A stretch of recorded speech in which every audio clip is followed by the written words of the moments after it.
विपक्ष के द्वारा ये कहा जा रहा है कि ये दुर्गति यात्रा है, चूंकि यहाँ सिर्फ अधिकारियों से नीतीश जी मुलाकात कर रहे हैं, लोगों से संपर्क नहीं हो पा रहा है। देखिए, विपक्ष का काम है उल्टा पुल्टा विपक्ष बोले नहीं तो फिर विपक्ष रहेगा। क्या लग रहा है कि टिकट मिलेगा?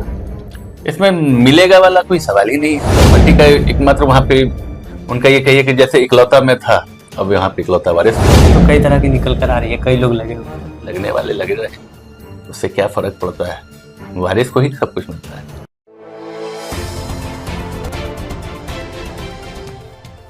नमस्कार, मैं शालिनी और आप देख रहे हैं नेशन न्यूज। आपकी आवाज आई। बढ़ते हैं आज की बड़ी खबर की ओर। बिहार कैबिनेट के विज्ञान एवं प्रावैधिकी मंत्री है सुमित कुमार सिंह हमारे साथ इस वक्त एक्सक्लूसिव में जुड़े हुए हैं। आपको पता है कि चकाई विधानसभा से ये निर्दलीय उम्मीदवारी कर इस चुनाव को जीते थे। बावजूद इसके जो चकाई में विकास कार्यों की लहर है वो काफी तीव्र गति से बढ़ती चली गई। इनका एक स्टेटमेंट था कि चकाई को चंडीगढ़ बनाएंगे, जिसको लेकर ये लगातार प्रयासरत है। सड़क से लेकर सदन तक लगातार अपनी आवाज को ये बुलंद करते आ रहे हैं। आम जनों के हित की लड़ाई लगातार लड़ते रहते। आपने देखा भी होगा कि विवाह कार्यक्रम हो या श्राद्ध कार्यक्रम हो या किसी के दुख का, कोई भी पीड़ा का वो ऐसा समय हो, यहां से लेकर वो उसके गांव तक, उसके घर तक लोगों की पीड़ा को समझने के लिए जाते हैं। हमारे साथ मंत्री जी स्वयं मौजूद है। सर, सबसे पहले तो नेशन न्यूज में सर बहुत स्वागत है। बहुत बहुत धन्यवाद।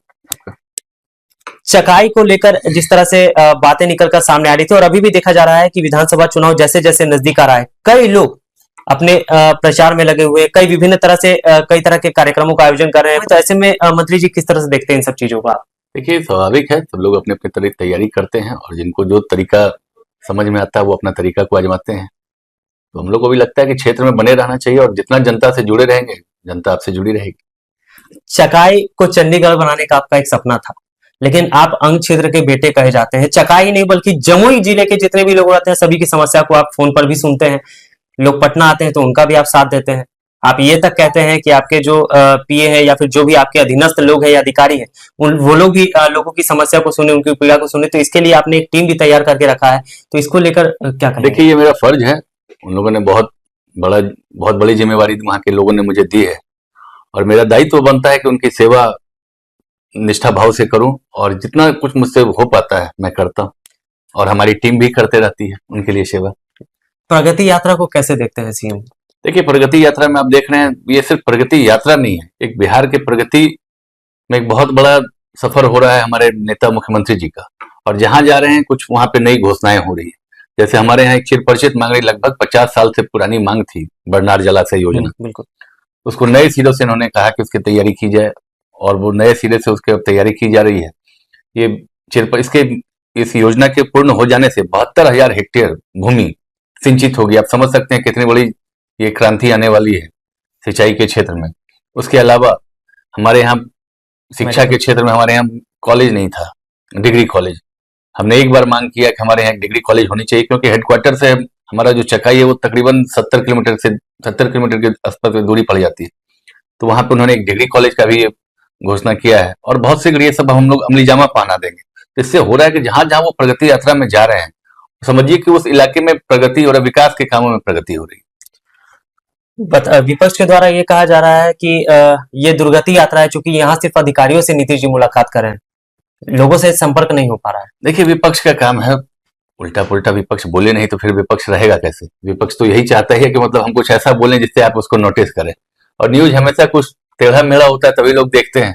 तो विपक्ष आए दिन कुछ ना कुछ अपने हिसाब से अपनी बातों को रखता है, लेकिन जनता सब समझ रही है। अभी उपचुनाव में देख लीजिए आप, परिणाम क्या रहा, चारों के चारों सीट पे हम लोग जीते।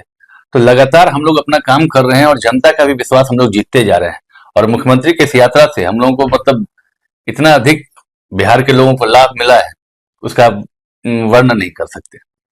अच्छा सर, एक सवाल आपसे कि जिस वक्त आप निर्दलीय चुनाव लड़ रहे थे उस वक्त स्वयं भी मैं आपके साथ फील्ड पर मौजूद था।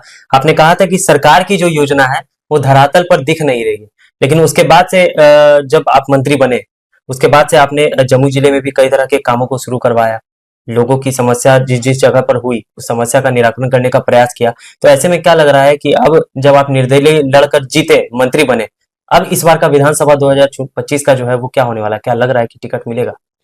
इसमें मिलेगा वाला कोई सवाल ही नहीं है। जब पार्टी ने मुझे इतना कुछ दिया, इतना कुछ जिम्मेवारी दी है, तो वो पार्टी की तरफ से ये मतलब मैं पार्टी का एकमात्र वहां पे उनका ये कहिए कि जैसे इकलौता में था, अब यहाँ पे इकलौता वारिस में हूँ। बातें तो कई तरह की निकल कर आ रही है, कई लोग लगे हुए।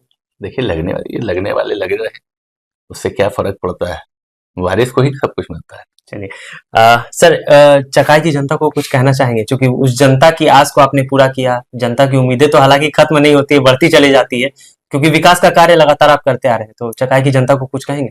चकाई की जनता के लिए मैं सदैव ऋणी हूँ। मेरे आगे आने वाली 7 पीढ़ी उनकी ऋणी रहेगी, और मैं अपने शरीर का अंतिम कतरा भी बहा दूं तो उनके ऋण को नहीं पूरा कर सकता। चलिए, हमारे साथ बात करने के लिए विज्ञान एवं प्रावैधिकी मंत्री सुमित कुमार सिंह इस वक्त मौजूद थे। पटना से कुमार हर्ष की ब्यूरो रिपोर्ट।